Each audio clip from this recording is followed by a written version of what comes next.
تبارك الذي نزل الفرقان على عبده ليكون للعالمين نذيرا. نحمده ونصلي ونسلم على رسوله الکریم. بسم اللہ الرحمن الرحیم. آج ہم منادا کے حوالے سے پڑھیں گے. منادا کی تعریف کیا ہے، ندا کیسے کہتے ہیں، کون کون سے حروف ہیں. تو سب سے پہلے آپ سمجھیں کہ ندا کا لغوی معنی ہے پکارنا، کسی کو آواز دینا. ٹھیک ہے. اصطلاح میں کہا جاتا ہے حروف ندا سے مراد وہ حروف جن کے ذریعے کسی کو پکارا جاتا ہے، وہ حروف جن کے ذریعے کسی کو متوجہ کیا جاتا ہے اپنی طرف یا پکارا جاتا ہے، ایسے حروف کو حروف ندا کہا جاتا ہے. اب حروف ندا کتنے ہیں تو یہ آپ کے سامنے ہیں بورڈ پر 5 حروف ندا. کتنے ہیں؟ 5 ہیں. یا، ایا، حیا، ای، حمزہ مفتوحہ، یہ 5 ہیں. ان 5 میں یہ جو یا ہے یہ کثیر الاستعمال ہے، بہت زیادہ مستعمل ہوتا ہے. اور یہ باقی جو 4 ہیں یہ اتنے زیادہ استعمال نہیں ہوتے ہیں، بہت کم استعمال ہوتے ہیں. اشعار میں استعمال ہو گئے، زیادہ تر یہ جو ہیں باقی یہ اشعار میں استعمال ہوتے ہیں. ٹھیک ہے. اور یہ جو یا ہے یہ قرآن و حدیث میں بھی بہت زیادہ استعمال ہوا ہے. اس کے علاوہ بھی عربی لغت میں بہت زیادہ استعمال ہوتا ہے. اس وجہ سے آپ کی جو گرامر کی کتاب ہے اس میں صرف حروف ندا میں صرف یا لکھا ہوا ہے. کس وجہ سے؟ کثیر الاستعمال ہونے کی وجہ سے. اور یہ باقی نہیں لکھیں کس وجہ سے؟ قلیل الاستعمال ہونے کی وجہ سے. تو یا کی تو بہت سی مثالیں ہیں، جیسے یا آدم، اے آدم، تو آدم کو پکارا جا رہا ہے. ایا، این نفس اصبری، اے نفس صبر کر. این نفس، ان کا معنی اے ہی ہے. ٹھیک ہے. جس طرح پکارنے کے لیے ہم کہتے ہیں، جس طرح یا کا معنی اے ہے تو باقی کا معنی بھی سیم ٹو سیم ہے. ٹھیک ہے. صرف الفاظ چینج. ایا، این نفس اصبری، اے نفس صبر کرو. حیا، حیا زینب تفکری، اے زینب غور و فکر کر. ای، ای رجل، اے مرد. ازید، اے زید، ازید، اے زید. تو اب یہ جو باقی 4 ہیں یہ بہت زیادہ بہت کم استعمال ہوتے ہیں. ان میں ایا اور حیا یہ جو ہیں یہ بعید کے لیے استعمال ہوتے ہیں، اور ای اور حمزہ جو ہے یہ قریب کے لیے استعمال ہوتے ہیں. ٹھیک ہے.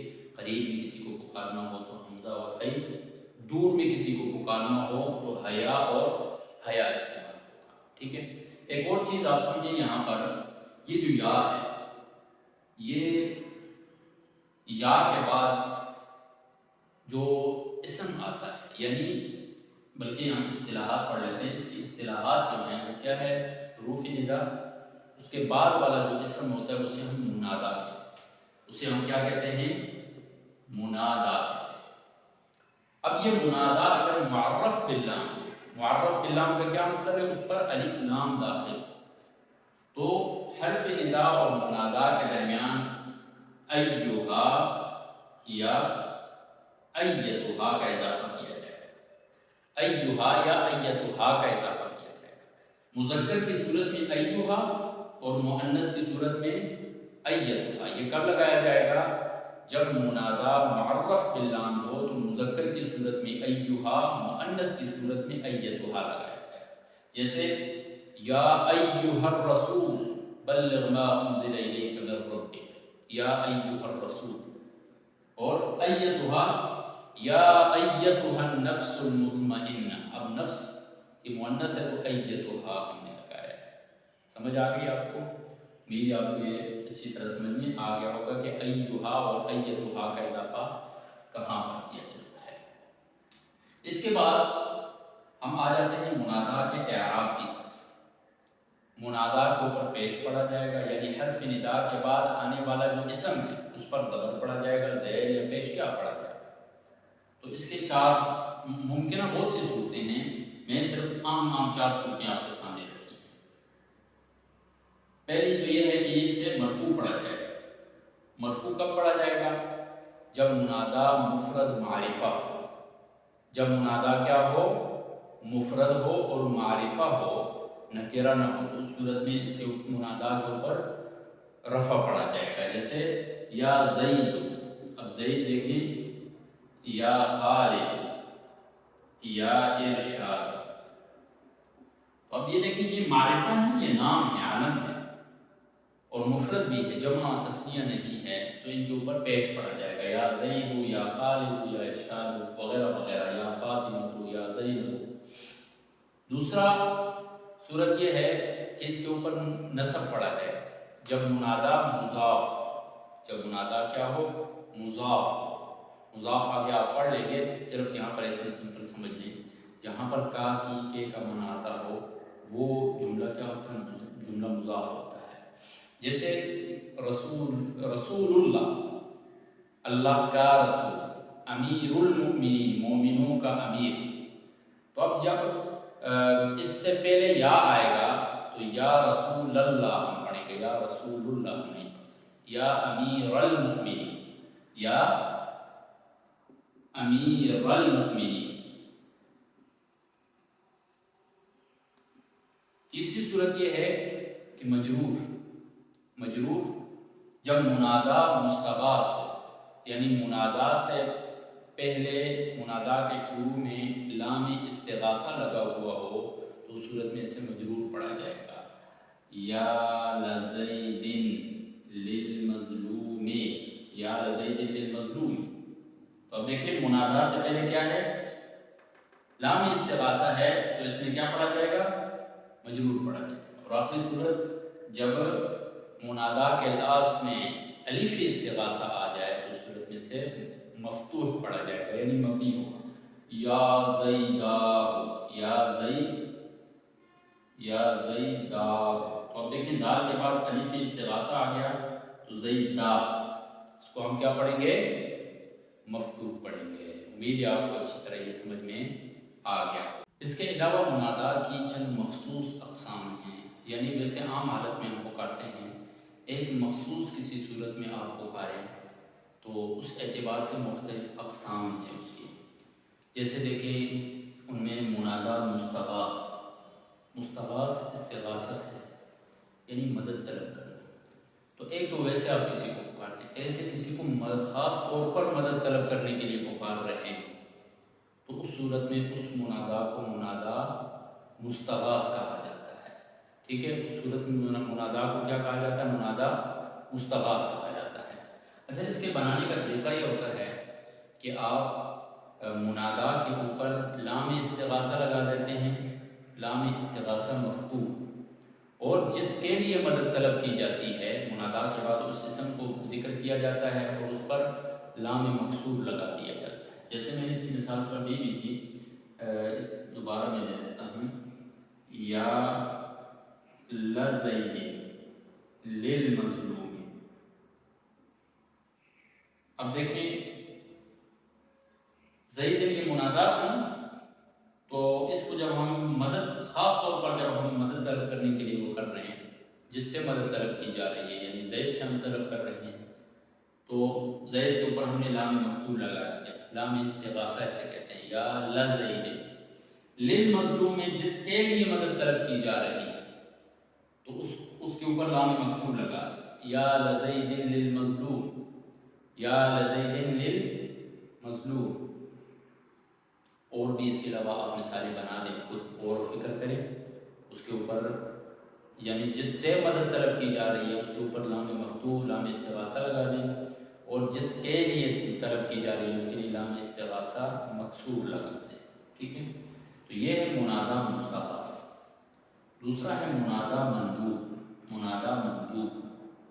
یعنی میت کے اوپر اظہار افسوس کے لیے جو پکارا جاتا ہے.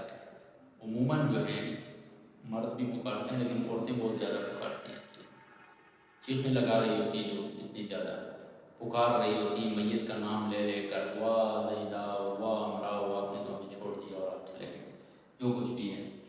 تو یہ جو پکارا جاتا ہے تو اسے نہ کوئی مدد طلب کی جا رہی ہوتی ہے، نہ کوئی اس کو حقیقتاً پکارا جا رہا ہوتا ہے کہ آپ آ جائیں یا یہ کریں وہ کریں، بلکہ اظہار افسوس کے لیے، ایک افسوس کے اظہار کے لیے جو ہے کیا کیا جاتا ہے، پکارا جاتا ہے. اس کا بنانے کا طریقہ کیا ہوتا ہے کہ منادہ کے لاسٹ میں الف لگا دیا جاتا ہے. بسا اوقات الف اور ہا دونوں لگا دیے جاتے ہیں. جیسے دیکھیں عمر نام ہے، مثلا میت کیا ہے؟ میت فاطمہ ہے، تو ہم کہتے ہیں یا فاطمہ یا زینبا یا خالدہ، خالد، ٹھیک ہے؟ تو یہ لاسٹ میں اس کے وہ لگا دیا جاتا ہے الف اور ہا، اس کو کیا کہا جاتا ہے؟ منادا مندوب کہا جاتا ہے۔ تیسری قسم ہے منادا مرخم یا ترخیمی منادا۔ ترخیمی منادا بسا اوقات یعنی فصاحت کلام کے لیے کیا جاتا ہے، منادا کے لاسٹ میں سے کوئی ایک حرف یا دو حروف جو ہے ان کو حذف کر دیا جاتا ہے، ٹھیک ہے؟ جیسے یا ابی ہے، یا ابی، یا ابی، اب اس کو ہم شارٹ کر کے یا ابی یا ابتی، یا ابتی، یا ابتی فعل ما تؤمر ستجدنی انشاءاللہ صابرین۔ یا جیسے دیکھیں یا حارث، تو عموماً جو والدین ہوتے ہیں اپنے بچوں کو جو ہے پیار و محبت سے کیا کہہ رہے ہوتے ہیں؟ اس کا آدھا نام لے رہے ہوتے ہیں۔ حارث ہے تو کہا جاتا ہے یا حار، منصور ہے تو کہا جاتا ہے یا منصور، یا مخنچو، مفتی طارق مسعود صاحب کہتے ہوتے ہیں، ٹھیک ہے؟ اس کے علاوہ جو بھی آپ یا دوست احباب آپس میں ایک دوسرے کو، مردوں میں ہو گئے یا عورتوں میں سہیلیاں ہو گئی، آپس میں ایک دوسرے کا جو نام ہوتا ہے اس کو بالکل یاد کر کے بول دینا، اسے ترخیمی منادا کہا جاتا ہے۔ اسے کیا کہا جاتا ہے؟ ترخیمی منادا کہا جاتا ہے۔ آپ نے اپنے اوپر اپلائی نہیں کرنا ہے کہ اب آپ ایک دوسرے کا نام رکھنا شروع کر دیں اور اس کے نام کو بگاڑ کے آگے سے 2-3 حروف کو بالکل حذف کر دیں۔ اچھا جی، بہرحال مثالیں بنانی ہیں، کیسے بنانی ہے آپ کی مرضی۔ ایک اور صورت ہے بسا اوقات قرآن مجید میں بھی یہ ہے کہ حرف ندا کو حذف کر دیا جاتا ہے۔ کیا کیا جاتا ہے؟ حرف ندا کو حذف کر دیا جاتا ہے، اور وہاں پر منادا کی حرکت جو ہے وہ اس بات پر دلالت کر رہی ہوتی ہے کہ یہاں سے حرف ندا کیا ہے؟ وہ حذف۔ جیسے یوسف اعرض عن ھذا،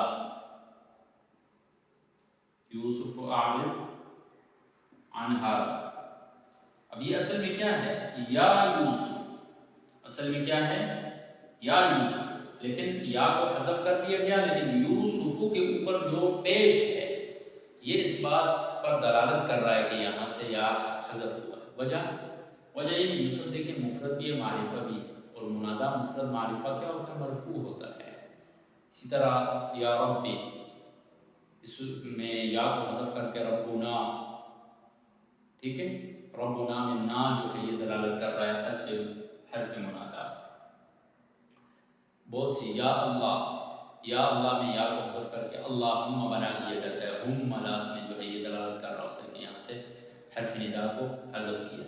عموماً اس میں جلالہ جتنے بھی ہوتے ہیں ان میں اگر حرف ندا کو مذکور نہ بھی کیا جائے تو وہاں پر قرینہ جو ہے اس بات پر دلالت کر رہا ہوتا ہے کہ یہاں سے حرف ندا کو حذف کیا۔ کیوں؟ اللہ تعالیٰ کو پکارا ہی جاتا ہے، ربنا کہیں یا ربی کہیں یا اللہ کہیں یا اللہم کہیں، سب صورتوں میں پکارا ہی جاتا ہے۔ تو یہ ہم نے منادا کے حوالے سے مختصراً پڑھا، منادا کسے کہتے ہیں، حروف منادا کون کون سے ہیں، پھر منادا کا اعراب ہم نے پڑھا ہے، پھر منادا کی چند مین عام جو مخصوص اقسام ہیں وہ پڑھی ہیں۔ امید ہے آپ کو اچھی طرح سمجھ میں آ گیا ہوگا۔ آپ نے اس کی پریکٹس کرنی ہے، آپس میں دہرانا ہے، ٹھیک ہے؟ ایک دوسرے کے ساتھ سنانا ہے، دہرانا ہے، ایک دوسرے سے اعراب کے حوالے سے پوچھنا ہے، ٹھیک ہے؟ جزاک اللہ خیر۔